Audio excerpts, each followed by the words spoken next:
In our first reading, we hear Moses quote the Lord, telling Israel what the nations will say about them if they only follow the decrees of the Lord. Observe them carefully, for thus will you give evidence of your wisdom and intelligence to the nations, who will hear of all these statutes and say, this great nation is truly a wise and intelligent people. Do we believe that by having the statutes of the Lord, we are wiser or more intelligent than people? The Scriptures say that we should. But to get there and to understand our gospel, we have to understand the nature of law. And so the majority of this homily is going to be a discourse on law, which is just a summary of the Summa. So if you know your Summa better than me, you can tune out. It's prima secundae, starting with question 90, if you really want to look up the reference. But what is law? What is a statute? What is a decree or a command? What is the Lord giving us here? Aquinas gives us this definition of law. He says, first and foremost, it is an ordinance. An ordinance is something that brings order. A law brings order to whatever it governs. And it is an ordinance of reason. It is a reasoned order. It's not a random order. It's not just rolling a dice. It is an ordinance of reason.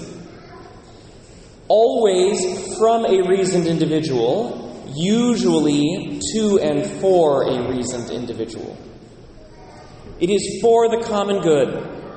So, Aquinas, and this surprised me, he said that there cannot be laws within a family. There might be traditions, there might be commands, there might be decrees, but there can't be truly a law, because a law is always oriented for the common good, for the greater number of people. It's oriented toward a city or a community or a state or a nation. It has to be made by the person with authority over that community. So you might, for example, think that everybody in the city of Bellingham should paint their house green, but unless you are the mayor of Bellingham or the president of your HOA, you do not have the authority to enact that law. It might be for the common good, it might be reasonable, but it can't be a law because you don't have that authority. And then finally, it has to be promulgated. Even if the mayor of Bellingham thought to herself, gosh, all of these houses should be green, she can't make it a law until she publishes it. It has to be promulgated. So this is what we have with a law. Now, what are the types of law, according to Aquinas? The first is the eternal law. This is what most of us would think of today as the laws of physics. And there's a reason we use the word law when we're talking about the laws of physics. Because physics begins with Christianity, just as the universities begin with Christianity. And we see it as an expression of the divine, the eternal law. It is given to us by God, a rational creature. He orders the universe. When He created the universe, it was made in order. He has authority over the universe because He's the one who created us. And He promulgates it simply by creation. The laws of the universe are true laws of God. Now, those laws govern all things, animate, inanimate, reasonable, and unreasonable. When reasonable creatures, which is to say human beings, begin to participate in the law of God, Christianity has a different name for that. That's natural law. And we get tripped up when we talk about natural law because sometimes people will hear natural law and they say, well, if it exists in nature, that must mean it's natural law. But nature, created, ordered, and beautiful by God, is corrupted by sin. We have to use our reason to discern what God's plan was. What is the result of sin versus what is the result of the plan of God. And we have to do that particularly with human beings. The eternal law becomes the natural law when is becomes an ought. Is just how God created the universe. Ought is how God desires the universe to be, including us, how God desires us to be. Natural law is we human beings looking at the eternal law of God and saying, well, God created things in this way, so He must intend things to be this way. When we get tied in knots in discussions about marriage and gender and the like, what we're discussing is the natural law. We're saying this was God's plan for humanity, and in our reason, we are reasoning what is God's law? What did He promulgate through His creation of the human being? What's His ordinance of reason for us and how we should live? After natural law comes human law, and this is intentional. The best theologians on the Old Testament today, they'll say Adam was put in the Garden of Eden as a gardener. He was given stewardship over the garden because it was God's intention that He should govern the garden, that He should arrange it, that He should order it, that Adam is a lawgiver within the garden, the one who's given authority to bring order by his reason.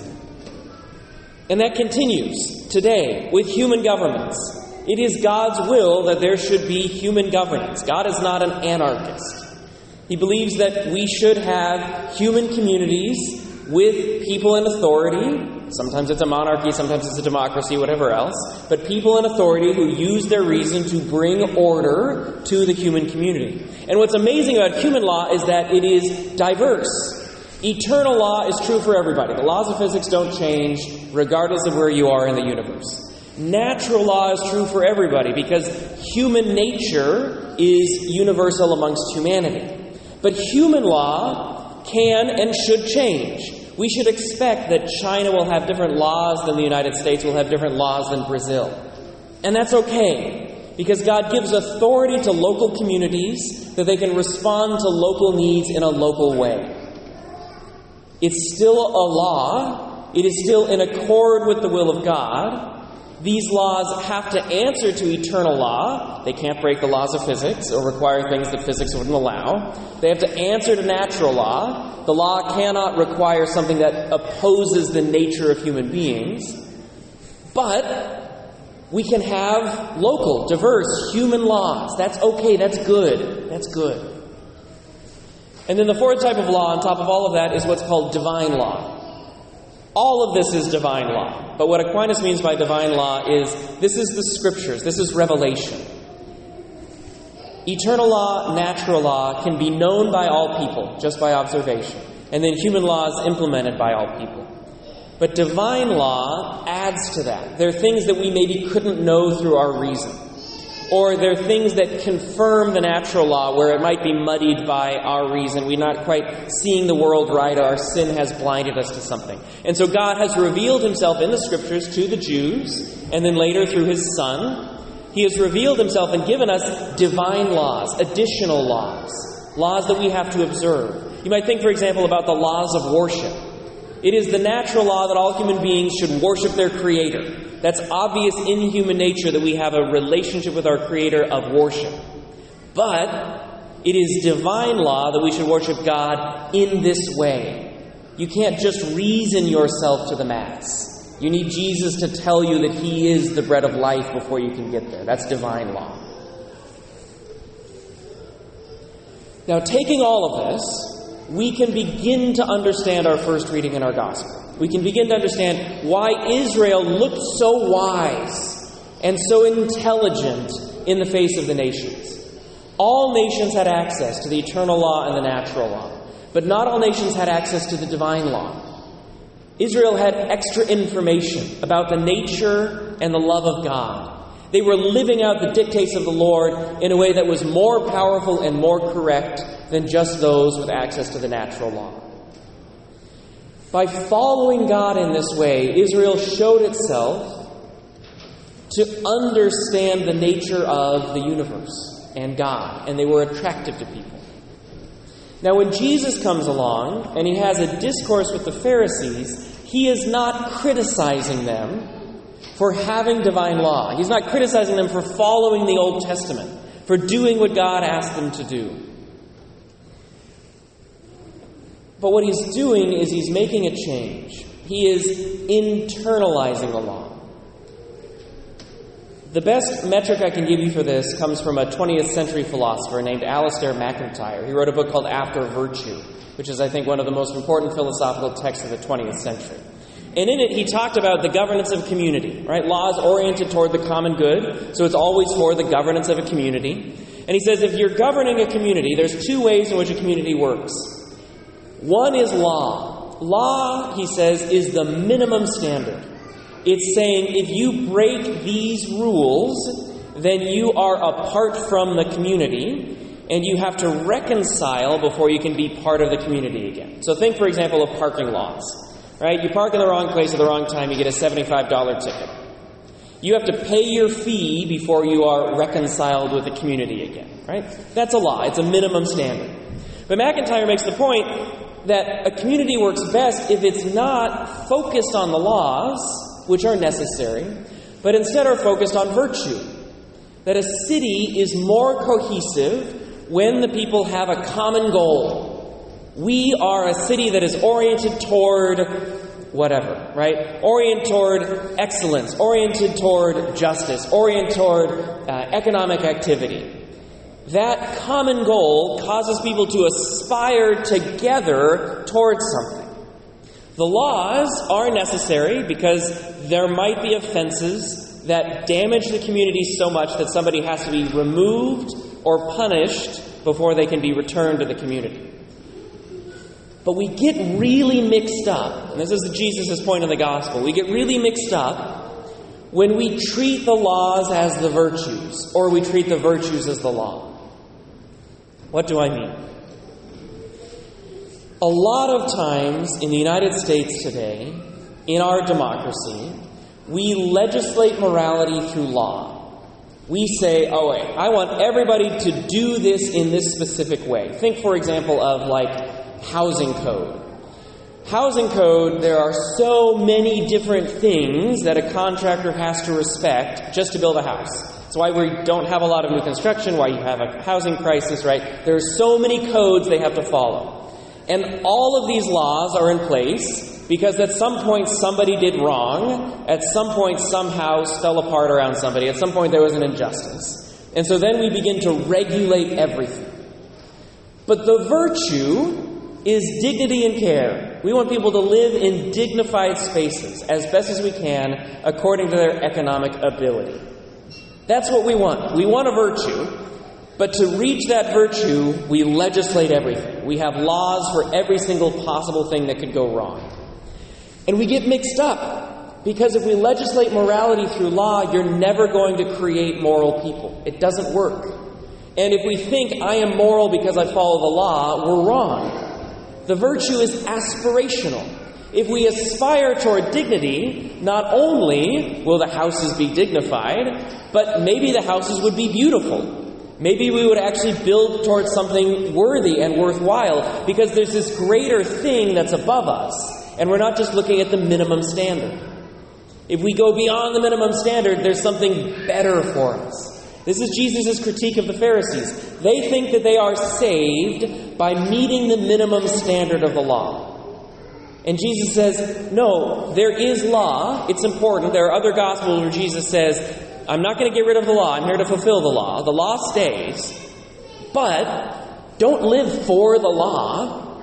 Live for something greater than the law. That's why his commandments aren't really laws, they're virtues. Love God and love neighbor. Right? That's not a law, that's an aspiration. That's a virtue. And he's critiquing the Pharisees for doing all of these things in the law, but forgetting the virtue about loving God and loving neighbor.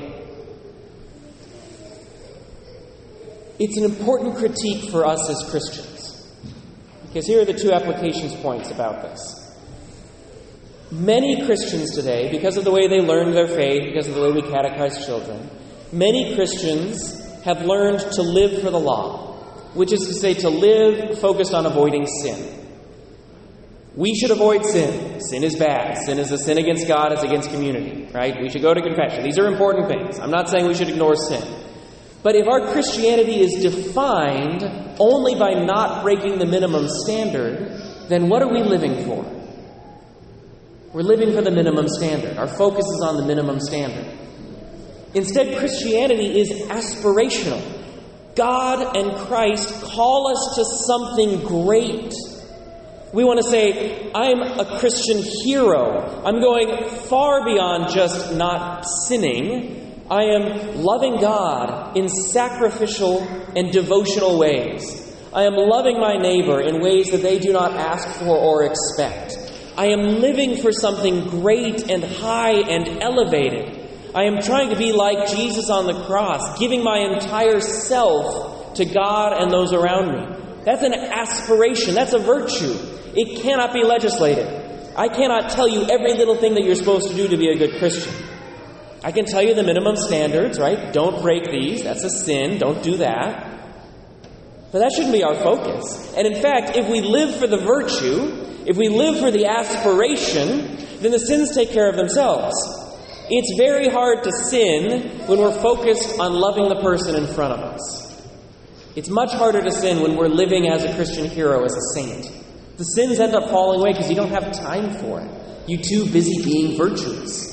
It's a beautiful life and way to live. This is what Jesus is doing. He's refocusing the Pharisees and all of his followers on the virtue. You're doing all of these things, but you've forgotten to love God.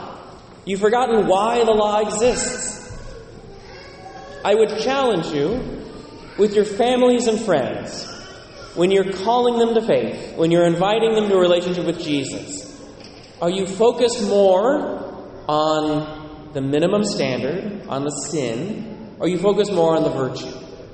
There are times where we have to tell people, look, this is not good for you. This is a sin. You shouldn't be doing that. But a lot of times it's more effective when we invite them into a greater thing. Hey, let's talk teenagers. I don't mean to pick on teenagers, but they're going through a lot and they give me a lot of examples for my homilies. Okay, let's say, as my sister did when she was that age, her chore is to clean the dishes, and she never does, and Mom is always asking her all the time, hey, you're supposed to do the dishes before bed, and she's, giving her attitude and crossing her arms and going into her room or whatever else, right? There are two ways to do that, right? You can yell at the kid, and you can say, this is terrible, you're terrible, you need to do this. Or you can invite them into a greater virtue. You can talk about family unity. You can say, look, we're a team, and I need your help on this team. In order for this team to thrive and flourish, I need you to be part of this team. That's a very different conversation because it's oriented toward virtue rather than the minimum standard. The other application piece on this. I've been talking a lot about focusing on law as virtue, but we can do the opposite. Sometimes we can take virtue, which is the aspirational aspect, and we can make it law. And this is particularly dangerous within Catholicism because what you'll hear is, unless you do blank, you are not a good Catholic.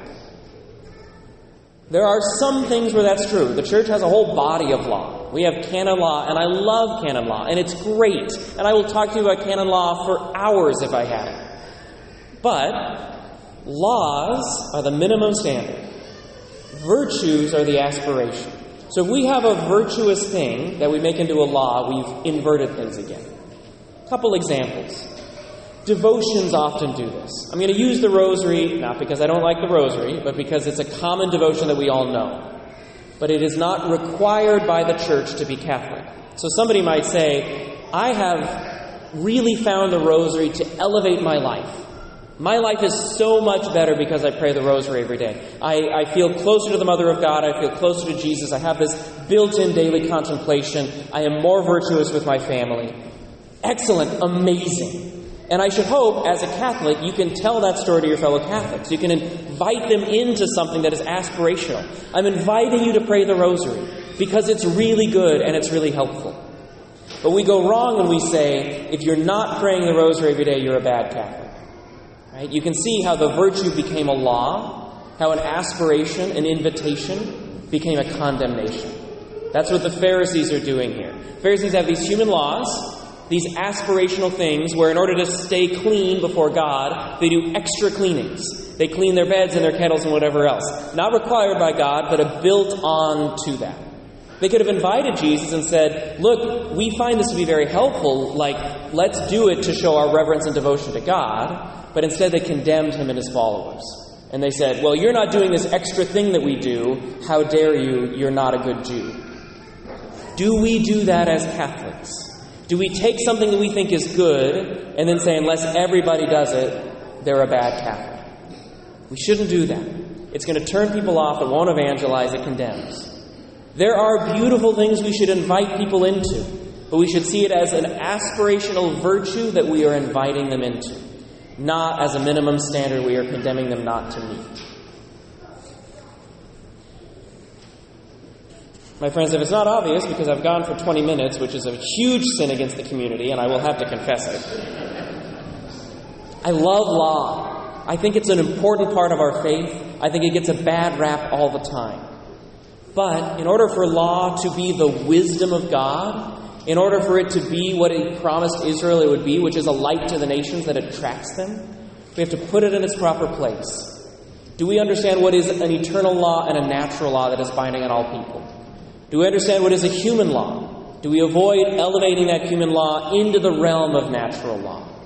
Do we understand what is an aspirational virtue that we're calling people to versus a minimum standard that we have to hold all people to? If we can understand the way these laws work, then we can understand how the wisdom of God is shown to us at every level in the eternal, natural, human, and divine law.